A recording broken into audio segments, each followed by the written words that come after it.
Welcome, everyone. Thank you for joining us for today's Appraisal Buzzcast. With me, as always, is our host, Hal Humphreys. Hey, Hal, how are you doing? I'm doing great, Jim. How are you today? I'm doing great. We have a really exciting episode today. We'll be talking about some AI and how appraisers can actually use it and get their hands on it. And our guest today is Bill Waltenbaugh, SRA of NEX Valuation. Hey, Bill. Hi, Jim. Hi, Hal. Thanks for having me. Hi.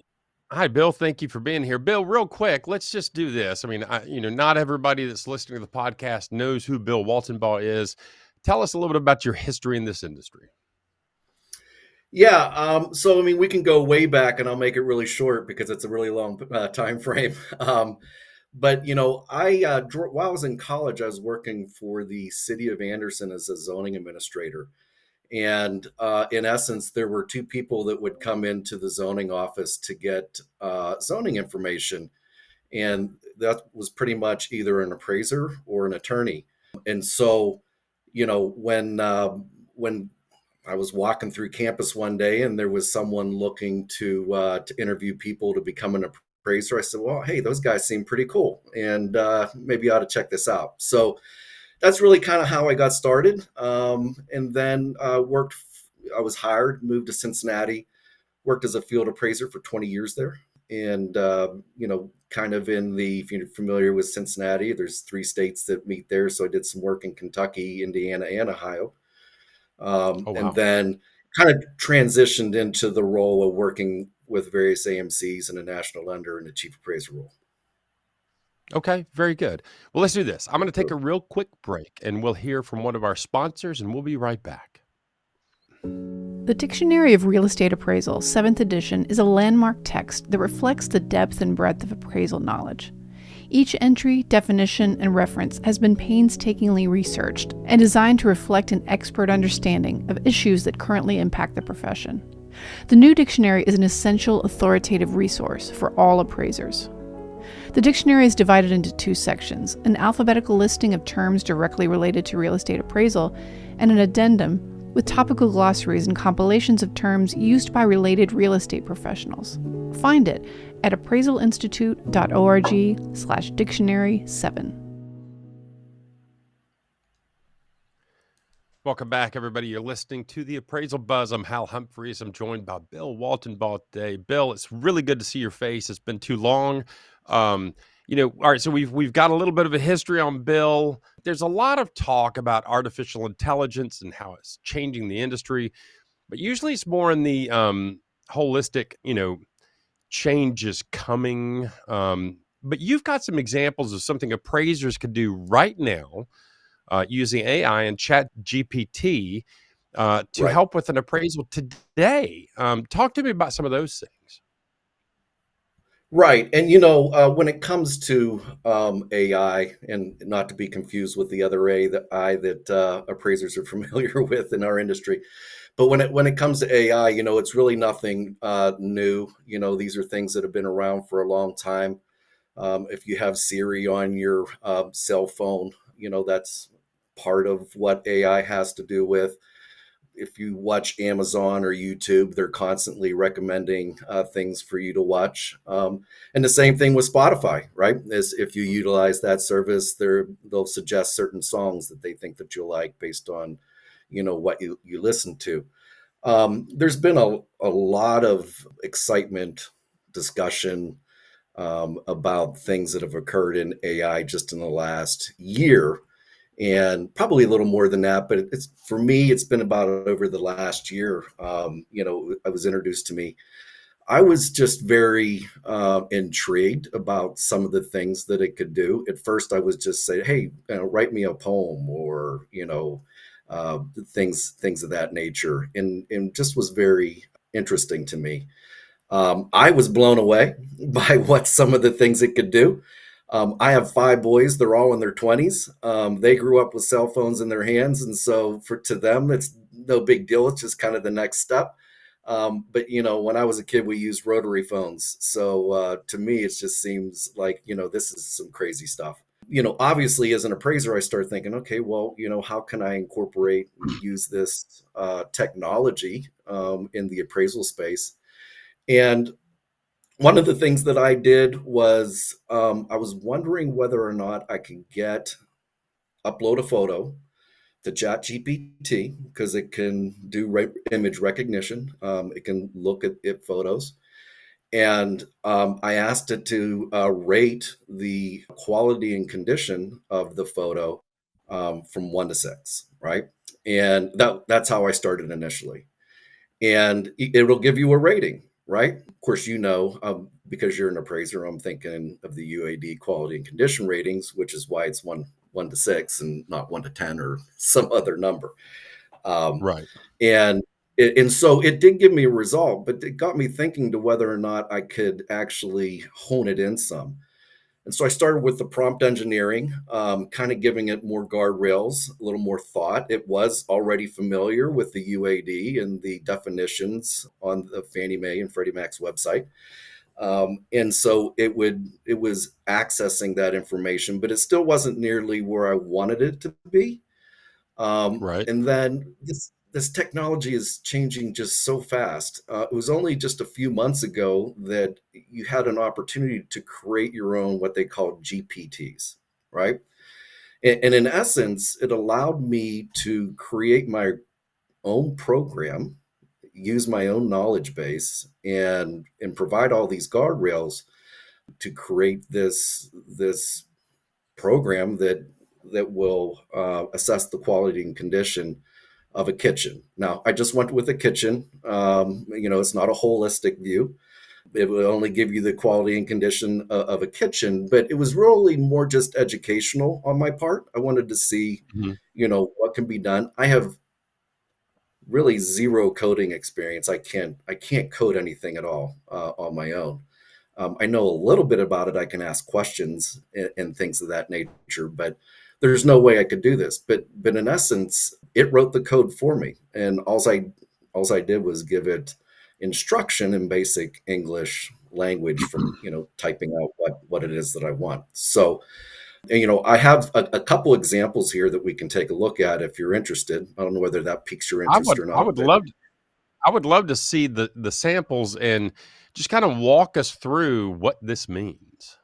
yeah. So, if you go to the GPT and you'll see as we scroll down, just leave it here for now. But as we scroll down, I named it Robo Raider, just to give it a little bit of a fun tone. But all I did was drag and dropped, or you can upload a photo of a kitchen into the prompt area, and then you just hit return, right? When you hit return, it's going to look at this photo and then it's going to reply back with a quality and condition rating. So, I mean, before we go any further, I don't know whether you want to take any guesses about what your opinion is, but right below this photo, we have the results from Robo Raider.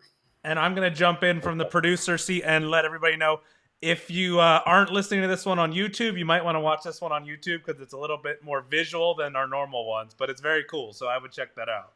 Yeah, so can we scroll down and see what the results are? Yeah.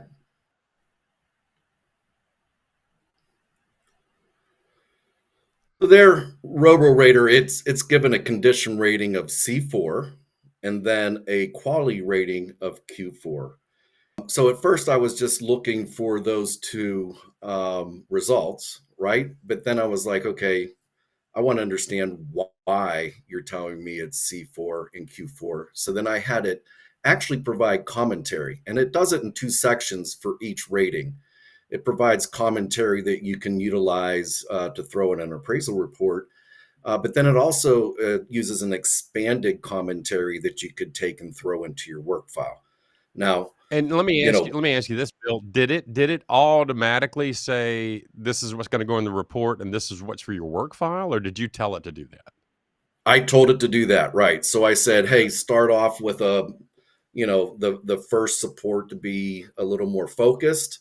And then the other one, you can expand on it so that an appraiser can keep it in their work file. Now, obviously, look, the appraisers use this for whatever way they want. They can do it this way. They could say, you know what, I'm just going to put the work file commentary in my report. Or they may say, look, I think it's all wet. I don't agree with it at all, and I'm not putting any of it in there. But I do know this from my experience as being a chief appraiser. It's not often that you get supporting commentary from an appraiser in regards to their quality and condition ratings. A lot of times, what you do is you get the rating, right?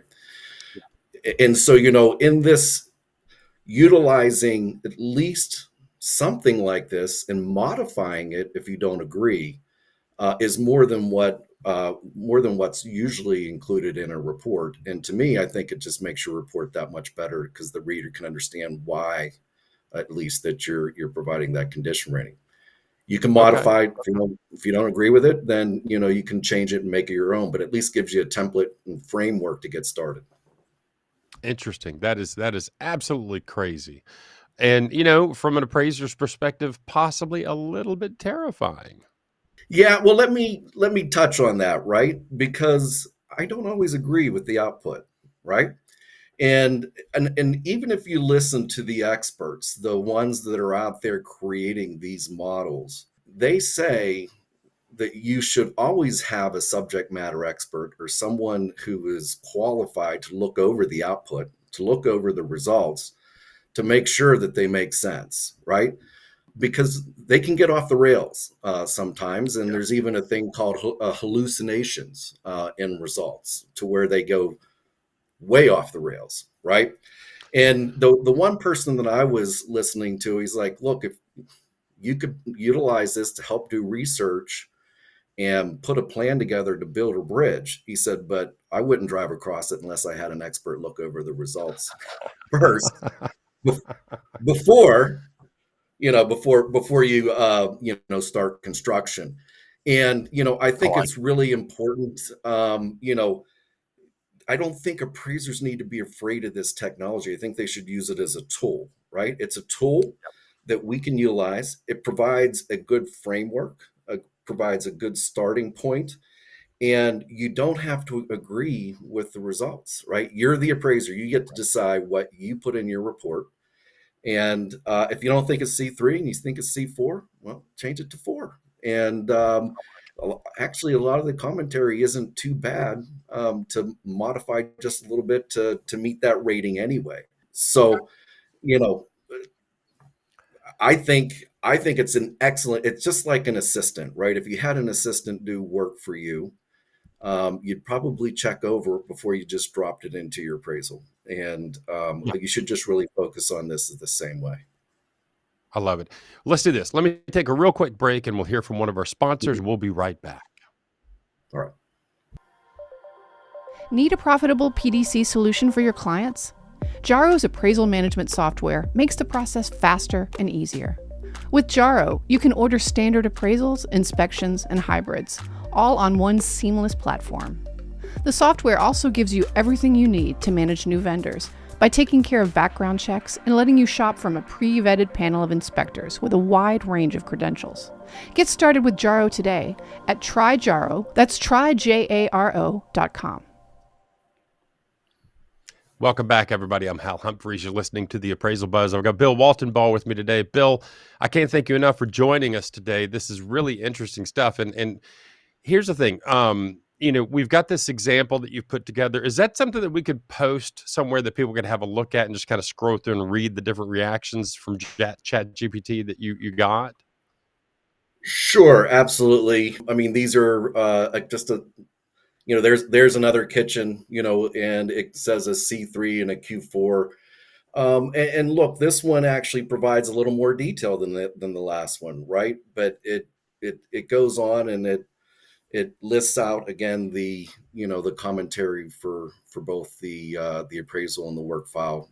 Again, you're the appraiser. You decide what you want to use, what you don't want to use, and make any modifications that you want. But again, I looked at these. I thought they looked pretty decent. I didn't really see a whole lot of issues with them.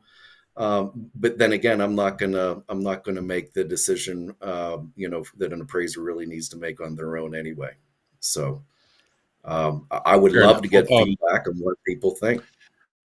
Yeah, I think what I'd like to do is be able to share these as a PDF that people can kind of scroll through and see what ChatGPT came back with condition and quality rating, and maybe we get some feedback that's like, oh, this is out the window, or people say, oh my gosh, this is really good. But I think it'd be useful to have people see kind of what the machine is kicking back to you given the parameters that you've given it. We Yeah. touched on this in the last segment. Should appraisers be afraid? Do you see AI as something that replaces appraisers, or just helps them do their job possibly better? And where do you see things going 5, 10, maybe 20 years down the road? Yeah, look, I don't think it's going to replace appraisers, mostly for the reasons I've already shared. I think that it's really important to still keep the carbon element in the whole process. You need to take a look at it. It's funny. I've done this with all kinds of different photos, playing around to see what type of results I would get, and it's interesting. Sometimes it saw a couple things that I didn't really pick up on, right? And so look, even if it catches that piece, then that's beneficial to me. If everything else, I don't even use. And then again, it's use it as the tool and the assistant that it is, incorporate it into your workflow. I mean, this is just one thing. Another thing that appraisers can consider is to use, things like Grammarly or even ChatGPT itself. I've had multiple of conversations with appraisers where I don't quite understand where they're going, and I give them a call on the Yeah. phone, and they give me a great explanation. I'm like, look, I just need you to put that in your report. And bringing it from here to here isn't always easy, even for the best writers, right? So that everybody can understand. And it's interesting. A little tip that I learned, you can give it a concept, it'll write it out, and then you'll say, hey, on a scale of 1 to 10, with one being a novice and two being an expert, what do you think this lies, right? And it might say, well, we put it at an 8, right? And you say, you know what, I need it to be a little simpler to understand. How about give me a 5, right? And it will Okay. rewrite it so that it's more understandable for that person. And so I think that appraisers, can definitely use this, particularly whenever you're asked for the third time, hey, can you explain how you did this? Maybe you need to put it down in the Yeah. 1 range. I don't know. And here's one of the things I think happens. There's in the writers' circles, there's a thing called the curse of too much knowledge.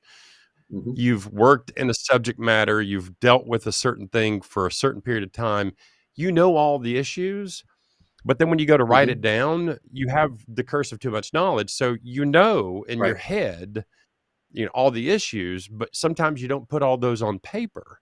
So I think Right. this might be a good way to kind of give a check and balance against that, to say, hey, you might want to talk about this and explain this. Mhm. I think that's a really good idea. You know, you mentioned that Chat GPT over the past year has become so much more capable than it was a year ago. Let's go back to the question of 5 years from now, 10 years from now, 20 years from now. Yeah. So look, I do think it's going to make appraisers a lot more efficient. I do think that, maybe at some point there won't be as need for as many of appraisers because the smaller pool could be more efficient at doing what a larger pool requires, which is, why I think that we shouldn't ignore the technology. We should be involved with it right now. And, since I think it's going to be shaping the way things are going to be moving forward, I think that this is the time to get involved. This is the time to be part of that process, not only to help shape it, but to also understand it and be, someone that can leverage the advantage it gives to you in that efficiency regard. Yeah, and So, I will say this: look, I use Spotify. I watch Netflix. The algorithms suggest things all the time that I'm just like, where did that come from? Yeah. Look, the math is the math. It is good. I think there's always going to be a place for incredibly intelligent, thoughtful, thinking real estate appraisal, like you said, the carbon-based bipedal life form that Hmm. that that analyzes the information, and then says, okay, what does this really mean? Because the algorithms can only go so far right now. Right. Right. Bill, again, thank you so much for taking the time to be here. I appreciate it. This is an incredibly interesting topic. I know a lot of folks are kind of bantering back and forth about what all this means.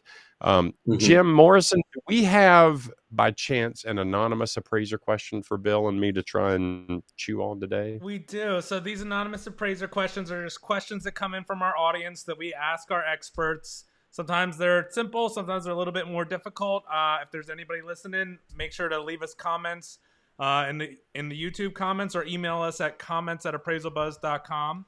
So this one says, here's kind of a highest and best use question. If you're appraising a vacant lot and the highest and best use is to subdivide the parcel into two lots, same zoning, would the value of the two proposed lots combined still be the same value as the current single larger lot minus the cost of the survey? The comps are all half the size of the subject parcel, indicating the current larger lot would be twice the value of the smaller comps. Basically, the question is, would the appraisal need to be made subject to the parcel being subdivided? I know it's a lot. There, I'm not an appraiser, there are a so I'm lot. passing that on. I went over my head. There, there are a lot of layers there. I would say, this is a highest best use question, Right. and you're dealing with the issue of um, excess or surplus land, and that Hmm. is just it's a process of working through the highest and best use, and then doing the math on what makes the most sense on the financially feasible and maximally productive part, and then draw your conclusion. Bill, your thoughts? Yeah, like you said, there was a lot there. I almost would like to be able to break it down, read through it. I thought at one point I heard something about, would both the lots still be worth as much as the larger lot, um, as it exists? And I would say generally no. It's probably going to be, if you have two separate buildable lots, then your value is going to be higher than what it is if they're together. But out of that real long question, that was the one piece that I kind of was start start rolling around in my mind, and then it's hard for me to keep track of what else there was following up with that. But Yeah, yeah, I mean, look, I'm with. this isn't. I was going to say it's an Go ahead. excellent example. I don't think you're going to be removing appraisers from the process anytime soon. Whenever you've got a question like that, right? It's really going I to agree take 100%. someone. Yeah. Yeah. So All right. Well, Bill, again, I can't thank you enough for taking the time to be with us today. Crazy interesting topic.